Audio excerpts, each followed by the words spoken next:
So the stretchier you can make your scalp, the better, because it improves the blood flow. Now this was the one thing that I was able to do in the psych ward. And although it was the only thing I was doing, my hair loss progress still continued. It was still working. My hair loss progress continued even though the side effect of the medication that I was taking was hair loss. Also, at the start, I added topical probiotics to my routine. I realized that skin flora is so vital and we take it for granted.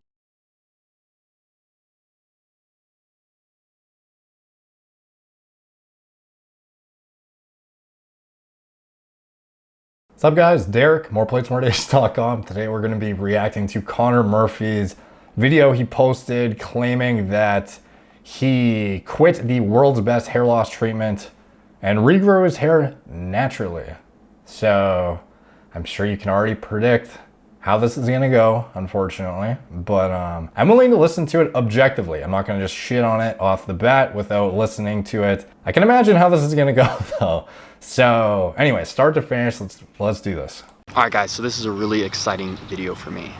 I'm gonna explain to you how I quit all my chemical hair loss treatments, some of the best treatments in the world, and started regrowing my hair completely naturally, something that's been unheard of by science, but I've been experiencing it.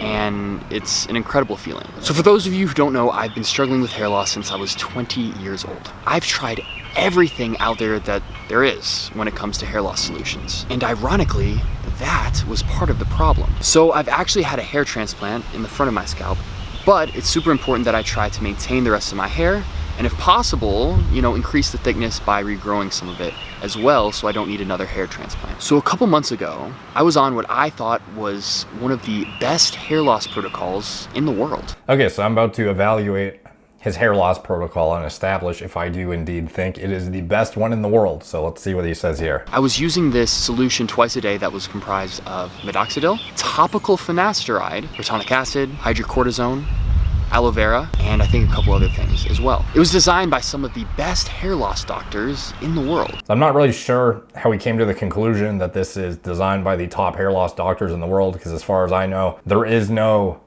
doctor who would possibly put their license at risk by compounding a corticosteroid with a 5-alpha reductase inhibitor with other stuff in conjunction, and then forcing the user into a position where you can't control each individual dose. So like, I can understand the turnkey attraction of something like this, but the fact is, having all of these variables fixed with one another, not being able to manipulate them independently, and on top of that, just some of this stuff is unnecessary to have in there potentially. Like, why are you forcing yourself to put a corticosteroid on your head? It doesn't necessarily mean that's what you're gonna need. I wouldn't say at all this is the best hair loss treatment in the world. And frankly, I guess there is no best treatment. It's basically what's the lowest side effect profile you can get away with maximum results. So whatever you can achieve loss prevention with the minimal drug exposure would be the best for whatever your level of severity is. But anyways, let's continue from here.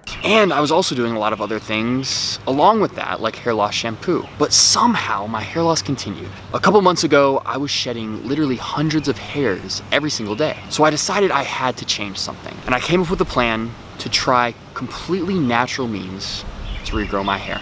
Okay, so first thing to note is shedding doesn't necessarily indicate miniaturization. So if you want to determine if you are experiencing telogen effluvium versus androgenic alopecia, I actually posted an article explaining exactly how this is evaluated in a clinical setting, where you look at your hair count and you evaluate the literal size of the hair, and as well as how it the proportions of it and whatnot. It's kind of like a fixed system this kind of measurement practice goes by, and frankly, I don't put a whole lot of weight behind it, but it certainly is at least useful to differentiate between telogen effluvium and androgenic alopecia, because some people, they might be, with all this stuff, like some people just get telogen effluvium by putting chemicals on their head to begin with, because they don't react well with whatever is in the product, the solution itself, a myriad of other factors, including but not limited to many things we're going to get into later in the video. But just with that being said,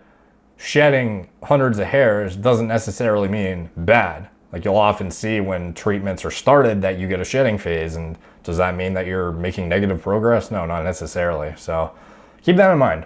And crazily enough, It worked. Within just a matter of months, all my shedding stopped and I started seeing new hairs grow in. Even while I was in the psych ward without access to all my normal tools, my hair loss progress continued. My hair looks and feels thicker than ever. And I'll show you guys this 2-month transformation at the end of the video. Now, before I tell you what I did, let me tell you what I stopped doing, because arguably that's much more important. Okay, before we get into the actual pharmacology here, I just want to make clear, stress, even stress, just general stress in your life can cause shedding.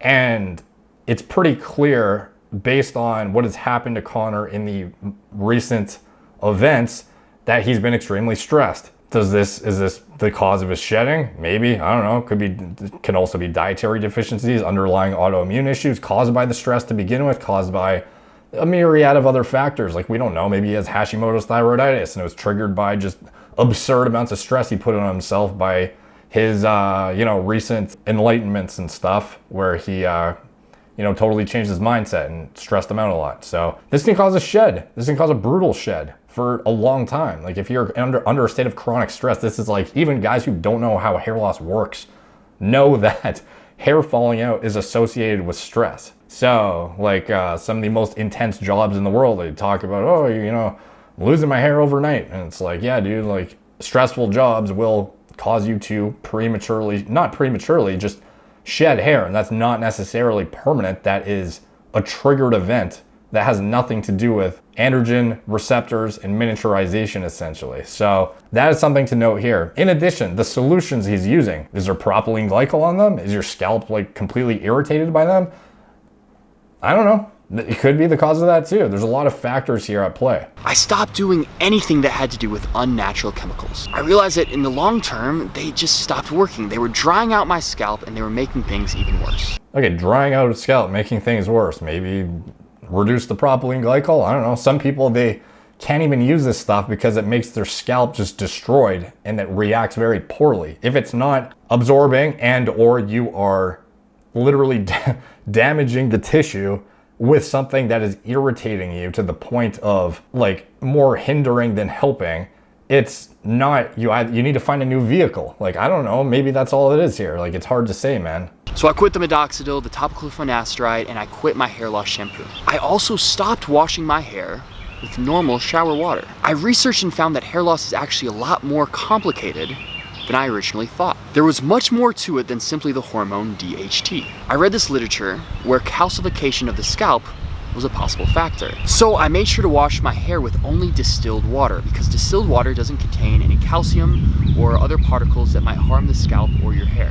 Okay, so I'm laughing, but it's not that ridiculous. Anyways, typically people with poor bodily physiologic functions, I would say, are very prone to toxin exposure. You have people who can't even be around, like I actually did a video recently on somebody who committed suicide from having mercury poisoning in his brain. Like, I'm not against like hippie shit, if that's what, some people might see this as. Frankly, there is, actual manifestations of health issues that can come as a result of simple things that a healthy normal person would be able to tolerate just fine. So while some people might be able to tolerate gluten's a bad example, it's pretty general, dairy, chlorine, this, that, fluoride, whatever the fuck, like, it can all build up and cause a problem. But in those who are more at risk or have a worse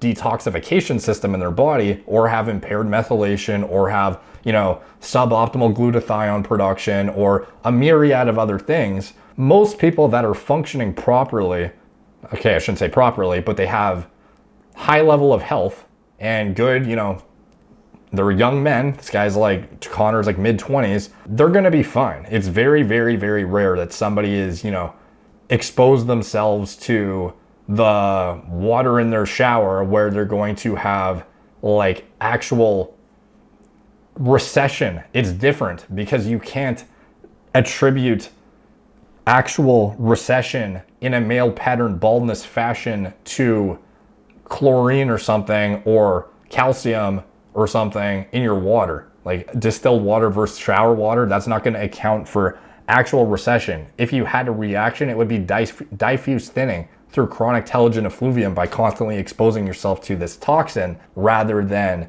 the manifestation of hair loss in Connor's case, which is blatant male pattern baldness. So anyways, continue from there. Now, what I did add to my routine were twice a day, 10-minute scalp massages. Age actually contributes to hair loss as well. Scalp massages are great at increasing blood flow. Also, during these scalp massages, I made sure to stretch the scalp by kind of pressing the skin together. Okay, guys, I've made a video on scalp flexibility before, and you can actually go watch me like do these exercises on my own scalp. I compared it to a scalp, which is pretty much, this was like a non-scientific way of doing this, but somebody who comes from a family completely immune to male pattern baldness. The dad in the family is 60 with a perfect head of hair, and she is has a shitload of aromatase activity in the scalp and has minimal amounts of androgens. The flexibility of our scalps are exactly the same. And this was like in the middle of a time where I was exposing myself to therapies that would put me in a position for further hair loss. And I did regress during some of these, experiments I've done where I put myself in a compromised position to see if my hair loss starts again. And it always does if I use something that is not efficacious or isn't sufficient for offsetting the amount of androgens in my body or anything like that. And the flexibility though of my scalp, it doesn't seem any different to me than a scalp that is like, maybe if I did a biopsy, it might be significantly different. But at the end of the day, is me like sitting there for 10 minutes a day and manually massaging it going to completely mitigate the lack of aromatase expression, the increased AR density, the increased gene transcription, all of this stuff that's going to be occurring in the actual like cells in your body by moving your scalp around a little bit? No, dude. Like, you could literally like micro needle your scalp every single day and rush blood to the spot every single day, and the likelihood that you're going to reverse male pattern baldness is like nil. It's just not going to happen, even though you have absurd amounts of blood rushing to the literal going through the tissue all the way to the outside and exploding out of the skin and bleeding. You're not going to regrow shit, to be honest. You might have some minimal regrowth through the growth factors that are recruited by this, damaging process, and it's going to help, topicals penetrate better and be more efficacious, like minoxidil and blah, blah, blah. But at the end of the day, the blood flow thing, while I do think it is something to explore further and has, validity in some context, to give some sort of credibility to it in like above and beyond pharmaceuticals, to me is just kind of absurd. But let's go into this further. So I also read some interesting literature about scalp tension. So as our skulls grow as we age, the tension in the scalp becomes greater, and this limits blood flow as well. They actually did this study, and they found that the areas of the scalp that were most tense actually correlated perfectly to the Norwood scale, essentially the sequence of the areas of the scalp in which you lose hair. So the stretchier you can make your scalp, the better. So yeah, like maybe that's true, but I mean, I can promise you, your scalp could be a fucking piece of gum with how flexible it is, and it's not going to regrow dead zones. Like, that's just because your scalp is flexible, it doesn't mean that everything underneath it, mechanism of action wise, is working the way it's supposed to work. Like, I get the idea behind it, and I'm not going to say that scalp massages are useless. However, I don't do them, and I've researched very heavily into this. So if I deem it a poor use of my time, and you've seen the shit I've done to myself, like, I don't know, draw your own conclusions from that. Like, you can do it by all means. Like, I've hung my head off the side of my fucking bed. I've done scalp massages. Didn't do shit for me. Because it improves the blood flow. Now, this was the one thing that I was able to do in the psych ward. And although it was the only thing I was doing, my hair loss progress still continued. It was still working. My hair loss progress continued even though the side effect of the medication that I was taking was hair loss. Also, at the start, I added topical probiotics to my routine. I realized that skin flora is so vital and we take it for granted. Not only does skin flora, which it's our natural bacteria, it fights off pathogens, but it also reduces inflammation on the skin. Okay, so before I get into the probiotic thing, anyone in the comments section, like, obviously we're gonna have tons of vets watching this video. We're gonna have, as silly as that sounds, vets of the fucking community. I know you're here. So if you are I know some of you fucks have tried this too. You hung your head off the side of the bed, you've done the massages. Please comment below. Has it helped you in any capacity? Did you notice a growth agonist effect from it, similar to that of something like a minoxidil or something that is a potent growth stimulant? Have you noticed any benefit from it? Because obviously if you have people who are seen as high, authorities or influencers in, I don't know, self-improvement space, I guess Connor could be in, people are gonna, try this shit and might spend 20 minutes a day doing the scalp massages and hanging their head off the side of the bed. And so you don't just take my word for it. Anyone who's tried it, even if it's worked, if it hasn't worked, like put it in the comments down below. Let's see what the majority is. But probiotics, I'm gonna let him finish there before I kind of touch on that. And most people strip away this good bacteria with shampoo. So I realized that at the start of this journey, my skin flora was very unnatural and lacking. So I used topical probiotics, you can buy these on Amazon, to help restore my natural skin flora and reduce inflammation all over my body, including the scalp. Okay, so probiotics. First of all, he doesn't mention the strain used whatsoever. He's talking about in general probiotics from Amazon, so it sounds like he has no clue which ones he's even referring to. Topical probiotics. It's like trying to say, first of all, oral minoxidil versus topical minoxidil. Which one shows more results and which one is more side effect ridden? The oral minoxidil works better. Why? Because it's systemic. The topical one works, but to a lesser extent, but it still works. So probiotics, could they theoretically work topically if you had a molecular weight and or the vehicle that was conducive to penetration and for it to actually do something? Maybe. But first of all, we're assuming off the bat that the topical probiotics even do something to offset the miniaturization process triggered by androgens. On top of that, the actual thing that's going to dictate the health of your skin and tissues is not going to be the topical probiotic that you put on your head. It's going to be the bacteria in your actual body. So somebody who literally, okay, this is perhaps like a bit of a stretch, but honestly, for somebody who's promoting Bang energy drinks,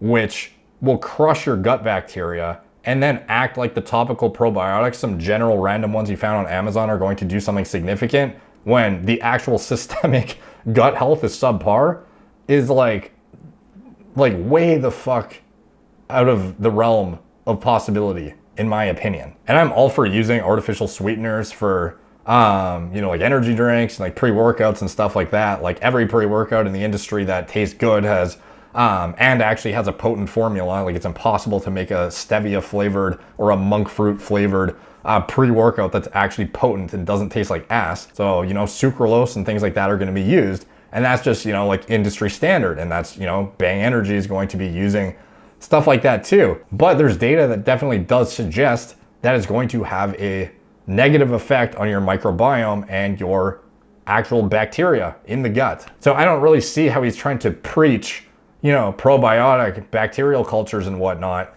when he himself is like on camera slamming energy drinks, and I don't know what else he's doing, but it's like the equivalent if you're gonna bring a garden hose to put out like a house on fire. It's just like, it's, you're missing the meat and potatoes here, Connor. And even if he doesn't, this is kind of like a side note anyways, even if he doesn't actually drink that stuff and it's all promotional and whatnot, trying to act like he knows which bacteria his scalp needs is like taking a sniper rifle into like a blacked out room and trying to hit a target, like trying to figure out which one is going to be the one that promotes hair growth, if it even had anything to do with mitigating the effects of androgens to begin with, which frankly, I don't think it does to any significant extent. Now, just to really drive this point home and kind of like put this to rest, I did a video on probiotics and their effect on hair health. And I actually went out of my way to buy what is actually scientifically found to be the most likely candidate of all the strains to have a beneficial effect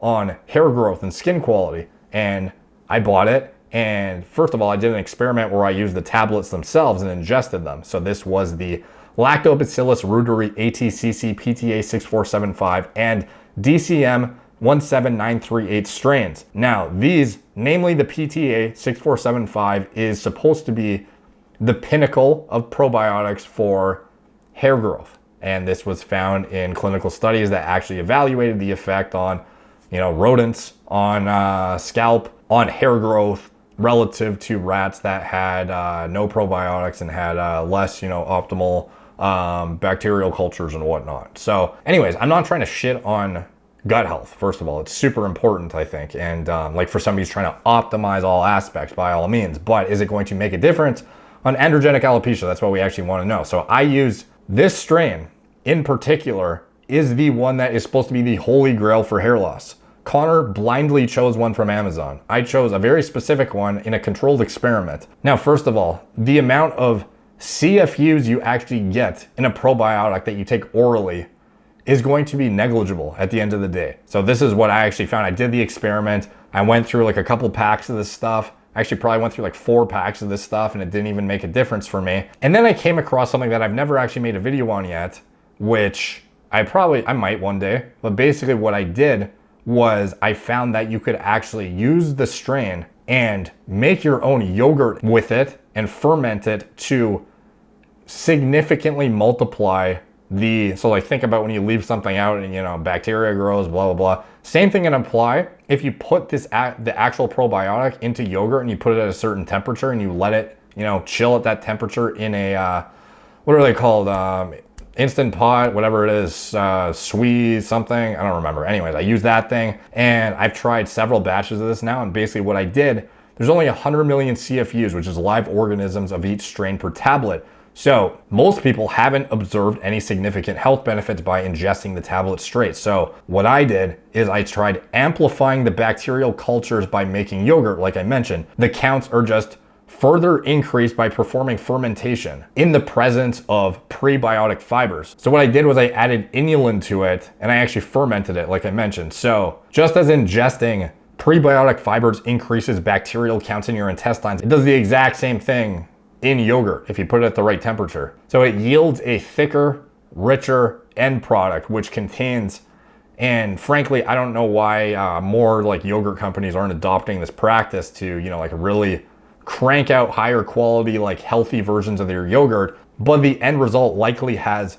trillions of CFUs present as opposed to the 100 million CFUs that comes in the original product. So by Connor taking a oral like capsule, whatever it is, a pressed tablet, whatever it is, making a topical solution and applying it, first of all, you're gonna have suboptimal absorption to begin with, being a topical application. Who knows if the vehicle was adequate? Who knows if the, molecular weight even allows it to get through there to begin with? The strain was probably not even the correct strain, if it was even, something conducive to hair growth to begin with. It's not systemic, barely at all, even if it gets in there. And then on top of that, the amount of CFUs you actually get out of that is like next to nothing that you're actually yielding a benefit out of. So what I did was I literally multiplied the amount of bacteria in this yogurt by so much. Like the thing was so potent and so strong. And I tried this, and even that had no difference on my hair quality that I could mention that is even useful to reference. So that was like the most potent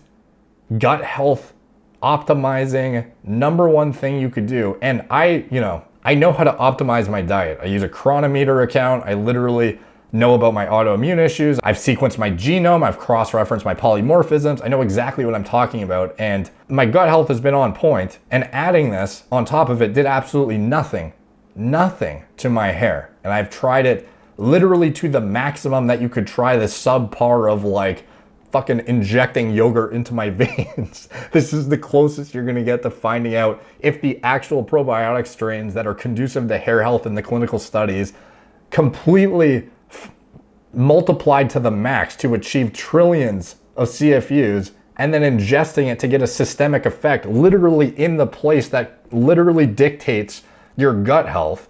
And that did shit. So no, this is a dumb strategy in my opinion. And of course, I'm still using my other natural hair loss remedies like my low-level laser light therapy and my 1.5mm derma roller once per week. Also something that helped, I mentioned in a previous video that I stopped taking creatine because the psych ward forced me to. And that's been shown by some studies to increase DHT by up to 50%, which is not worth it in my opinion if you're trying to maintain your hair. Okay, so first of all, I did a video, I've actually done multiple videos on creatine, and to kind of just write it off as something that increases DHT potentially and then not even mention any of the effects it has on methylation or any of the endogenous health functions that make it so you can actually function properly neurologically as well as physiologically, and even things extending as far as your fertility have to do with creatine. So to claim, oh, I just don't want to use creatine because one study on fucking rugby players showed it increased their DHT. You can watch my video on DHT. You can see my assessment of the data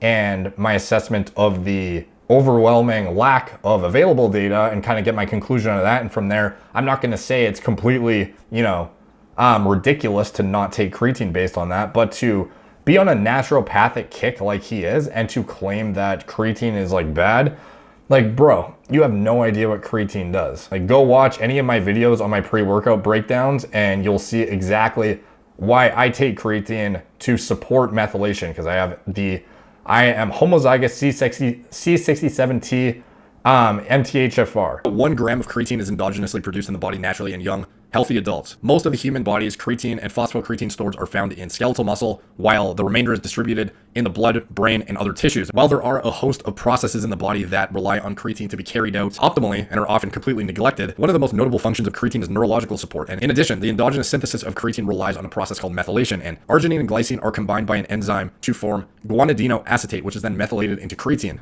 The problem is that this process is dependent on a mechanism of action that commonly is inhibited in the general population via endogenous arginine deficiency, glycine deficiency, or MTHFR polymorphisms, which are becoming more and more prevalent in the general population nowadays. And the MTHFR gene encodes for an enzyme called methyl and tetrahydrofolate reductase, or MTHFR. This enzyme is needed for the production of DNA and methylation pathways that are essential for all bodily functions. Genetic variations in this gene results in reduced activity of the enzyme and has been associated with cardiovascular disease, neurological defects, some forms of cancer, and a myriad of other diseases and disorders. Personally, I am homozygous for C677T of MTHFR, which results in a 80 to 90% decrease in my efficiency in processing folic acid. The direct reflection of that in blood biomarkers can be high homocysteine and low B12 and folate levels. I determined this via just a simple 23andMe genetic test, and you can do the same thing for fairly cheap if you want to assess your genome as well and see if you have any, notable polymorphisms that might affect processing of micronutrients and facilitating optimal physiological functions that might otherwise be inhibited if you had certain things like this, like I do. Upwards of 45% of your body's methylation demands are used to synthesize creatine. So for someone with a MTHFR polymorphism, you can put a significant amount of stress on your methylation pathway and deplete far more methyl groups than you should just to create the 1 gram of creatine per day that you endogenously synthesize. And we lose upwards of 2 to 3 grams of creatine per day because it converts to creatinine, which is then passed out of the body in the urine. So as you can obviously see, adequate replenishment of creatine is probably not being accomplished if you aren't consistently eating a fair bit of meat or fish on a daily basis. And for those with impaired methylation pathways, supplementing with exogenous creatine is likely the only way creatine replenishment can be achieved. One study found that supplementing with 5 grams of creatine per day lowered plasma homocysteine levels by almost 50% in the subject who is homozygous for C677T of MTHFR, and creatine supplementation can significantly lower the body's demand for methylation and prevent the depletion of methyl groups. And this is why I personally supplement with 5 grams of creatine per day, as well as other things that are found in our other products and this product like betaine and the alpha GPC and Gorilla Mind Smooth. But anyways, so I have severely hindered methylation and I have to support that pathway via many means that the average person may not need to. But even with that said, you can reduce your homocysteine like in half just by adding creatine in if you have an MTHFR polymorphism. That is the worst one anyways. And on top of that, there's just so many processes in the body that are impeded if you are avoiding creatine, thinking that it is the devil. And quitting creatine was also part of getting my ideal physique, believe it or not. If you haven't watched that video, I definitely recommend doing so after this. Also, here's a cool example about how all aspects of health are related. I've been taking 2 supplements, magnesium and iodine, to help decalcify my scalp. And not only do they aid in the decalcification of the scalp, they decalcify everything from my arteries to my pineal gland. Okay, bro. The amount of conjecture in this is just astronomical. Like, did you have a scalp biopsy and see that there's less calcification now? You're pretty much asserting that your diet is deficient in iodine as well as magnesium, so therefore adding unnatural supplement, which is like goes against the whole, stance on this video, I guess. Well, maybe not, I don't know. Maybe I'm just jumping to conclusions here. I thought the whole point was to be like natural and get your, whole foods in and, gut health and this and that and blah, blah, blah. Like, by all means, if you're deficient in magnesium and iodine, add it in. But how many people who are using an iodized salt, which should be like, most people are probably getting enough iodine in, frankly, through your multivitamin or iodized salt or other means. But to be honest, like, I've seen more harm than good in most cases by supplementing iodine. And frankly, that's not always the case though. Some people actually do need it. But I've seen like Hashimoto's thyroiditis being exacerbated by excessive iodine consumption. I've seen cases where it just isn't warranted. And to claim that it's just like decalcifying your scalp, just like, you know, haphazardly, not haphazardly, but just like based on like nothing, seems kind of insane to me. And yeah, magnesium is, you know, good by all means. But I mean, if you really want to ensure you're not getting calcification of your arteries and stuff, what's your vitamin K2 status? Have you looked at that? Have you looked at your vitamin D levels? It sounds like he's on a kick of optimizing, but he's kind of like, you know, something, I don't know. I haven't looked at the rest of his diet or his supplementation regimen. Connor, if you watch this, I bet you're deficient in K2 as well. And if you think that that's going to fix your hair loss, add it in. But I promise you it won't. But it'll definitely not hurt. That's for sure. If you're deficient in it, this is what is going to help pull calcium into the bones and support bone health and avoid it causing issues in your arteries and whatnot. But with that being said, you know, the magnesium and iodine is like nearly as irrelevant as any other deficiency is. If you're deficient in macronutrients or vitamins or minerals, like, yeah, you can trigger shedding, you can cause hair loss, but it doesn't mean it's androgenic alopecia. There's a difference. And there's a reason, even if your hair is better quality right now, the recession is still there, which is what is the thing that we're all looking at, is the male pattern baldness. The pattern itself is representative of, like, if you actually decalcified everything, then why is it not a Norwood 1 again? You know what I mean? Like, I'm not trying to hate whatsoever. I'm just trying to explain scientifically that these claims are just unjustified. Which I mentioned before is very important if you want to have these spiritual experiences. Calcification is such a big issue, yet it's so overlooked in society today. Most of us have this unnatural calcium buildup from these artificial calcium supplements and these preservatives in food. But then we don't have enough magnesium, and magnesium actually counteracts calcium buildup. But most of us are deficient in magnesium. Calcification is this weird, completely unnatural phenomenon that we really need to work on. And I think me working on it was one of the reasons why my health has improved so drastically. For example, my heart rate, decreasing from 70 beats per minute to about 50. I've decalcified my arteries, so my heart has to work a lot less hard. And this decalcification is also probably one of the reasons why I've had these spiritual experiences, along with spiritual practice in general, of course. Okay, so calcium score. Let's talk about that for a sec. The actual manifestation of calcium and calcification in your arteries is something that manifests years later, after it has basically come to aid and defend against physiologic processes that are hurting your cardiovascular health. This is a protective mechanism. Now, can it eventually lead to blockages and whatnot? Yeah, it can. But for what is Connor, like 25 or something? For him to claim that he has calcification in his arteries and that it got cleared up is just fucking absurd. I guarantee if he had a calcium score done before and after, it would be 0 and it would be no different whatsoever. Having your heart rate decrease from 70 to 50 is tied to electrolyte balance. Yeah, and if you're magnesium deficient, it can play a big role. But guess what else plays a big role in your balance of your heart rate and your blood pressure? It's calcium. So trying to like paint out calcium like this devil is just like ridiculous. And I can guarantee you had no calcification of your arteries at 25 years old, dude. And on top of that, body weight is going to be a massive thing that depends on how hard your heart has to work to support all that tissue.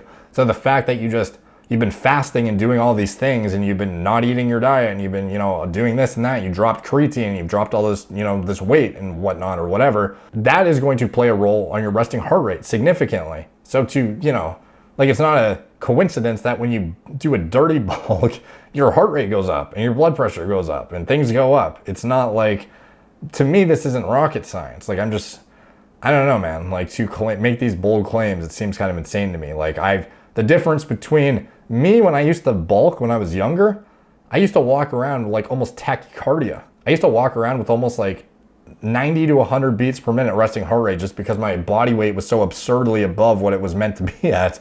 And nowadays, I sleep with a resting heart rate of like 55. So guys, remember, the answers to health are almost always natural ones. They're just overlooked. But don't trust me. Experiment for yourself and see what you guys think. So without further ado, here's how thin my hair was looking a couple months ago.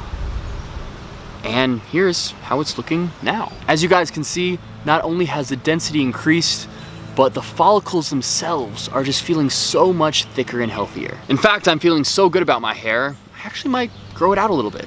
Okay, so basically, this is gonna be the main point too. So, but to go in on this guy, unfortunately. So basically, I agree with him on dietary intervention being critical for optimizing health. Obviously, that's a no-brainer. None of us are that stupid that we would think hitting your micro and macronutrients and getting your vitamins and minerals is not critical for ensuring proper functioning. Like it goes without saying. But to claim it has any sort of bearing on reversing hair loss or replacing pharmaceutical medications or anything like that, like, first of all, I'm not going to discount the likelihood and nearly guaranteed likelihood that the way your body processes sex hormones, your metabolism and hepatic clearance of certain things, the balancing of endogenous androgens to estrogens and blah, blah, blah, it's all reliant on having, healthy function, healthy nutrients, healthy, no autoimmune issues, good water intake, toxins and blah, blah, blah.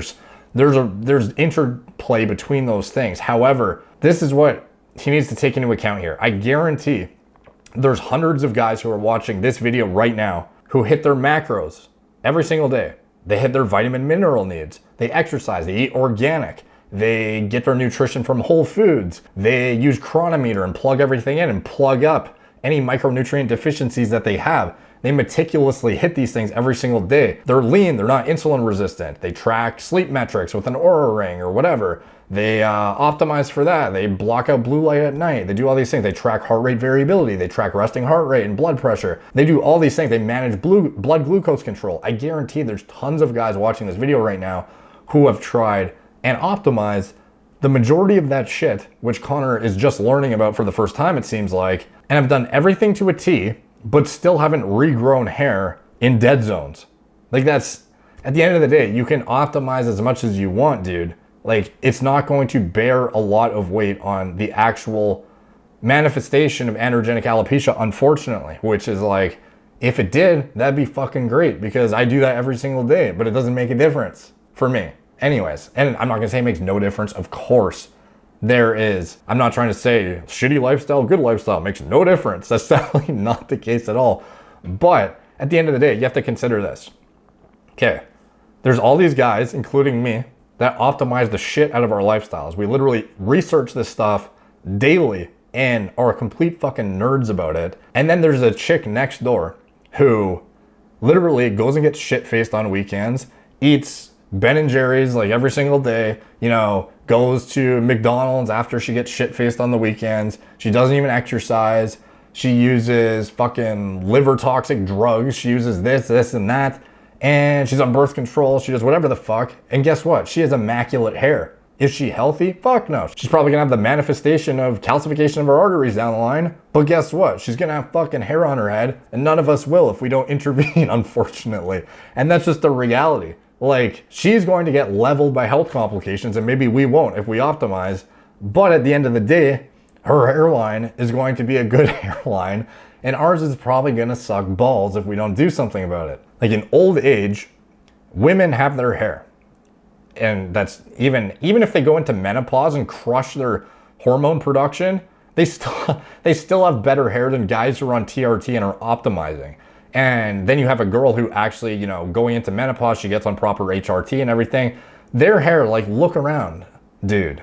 Every single girl has good hair, with the exception of a few who have autoimmune issues or have deficiencies or have this or have that or have unresolved health problems. But none of them, except for the ones with PCOS or things that actually have to do with androgen dominance and whatnot, are the ones who have the manifestation of androgenic alopecia. None of the chicks have this shit, dude. It's just us. Even the guys who are doing everything right. You could do everything right, and if you're prone to male pattern baldness, unfortunately, all the scalp massages in the world, all the hanging your head upside down, all the fucking inversion tables and doing whatever the fuck you want, whatever, it's not going to make a difference, in my opinion. Okay, it makes a difference, but I mean, it doesn't, it's not going to protect you entirely. Better way to put it. And as far as the before and after, like, frankly, I don't think his hair's gotten any worse since he first started, like, talking about his hair, like, back in the day. I think it stayed the same, if not, maybe improved a bit. I don't know if he's had another transplant or whatever. Like, it looks fine. So obviously what he was doing was sufficient enough to sustain his, prevent it from getting worse, which is like, frankly, you can't really expect a whole lot more than that if you're starting like behind the curve, like you're already starting from trying to gain back ground rather than prevent it from baseline. So showing your hair soaking wet from the top, showing, it still is showing severe recession or whatever, diffuse thinning, and the scalp's like red as fuck from going ham with a derma roller, versus it's completely dried and fluffed up and like cosmetically like positioned to look good for the video. Like, I'll be honest, like I've seen his hair over the years and it's gotten no worse since he's like actually intervened, it seems like, and it seems like it's been holding up, which, like I said, you can't really ask for a whole lot more than that. But again, people are gonna say, well, if he came off his medications, why is he not losing his hair then? Okay, finasteride has a short half-life. Yeah, for like the 5 half-lives it's gonna be out of your system like within a week. It's gonna be out of the actual drug is out of your system. But you have to consider, the drug isn't what is preventing the DHT from being produced. Well, it is, but I mean, basically, once the finasteride's gone, your 5-alpha reductase, it doesn't just like return to baseline. Like, you don't just replenish the body's entirety of 5-AR immediately. If you look at the charting of the pharmacokinetics as well as the DHT concentrations after discontinuing finasteride after only 24 weeks, which isn't that long. Most people have been using it for longer than that. I'm sure Connor was using topical finasteride for a while, at which also crushes your serum DHT just as much as oral, by the way. But anyways, that's another video for another time. After week 24, discontinuing finasteride, look how long it took to get DHT levels back up to baseline. It took 3 months. So this guy stopped his hair loss treatments for a couple weeks and he's claiming that he's experienced no regression. Like, honestly, if you haven't had a shed from minoxidil discontinuation, that's a good sign for sure, because most people are gonna get fucking leveled by that, unfortunately. So count your lucky stars you didn't get that. But when you actually look at this, you don't have any DHT in your body still. It hasn't been enough time for your body to replenish that 5-alpha reduction from T into DHT. So for you to claim that, oh, there's no difference and blah, blah, blah, like, give it a couple months, bro. I'll tell you. Like, if I were you, I'm not gonna tell you what to do, but if it were me, I fucking wouldn't be coming off if I was side effect free. I'll tell you that. So time will tell if it gets worse. And like, honestly, who knows if he's like just trying to promote some natural lifestyle and he's actually still on the drugs or what it is. But frankly, he's just scratching the surface of learning about this stuff, it seems like. And even once he has a comprehensive knowledge of nutrition, it's only going to prevent you from getting telogen effluvium and alopecia that is unrelated to androgenic alopecia, in my opinion. Now, obviously, it's going to help enhance the likelihood that you're going to keep your hair for longer and just keep your organs healthier, and your hair is organs at the end of the day.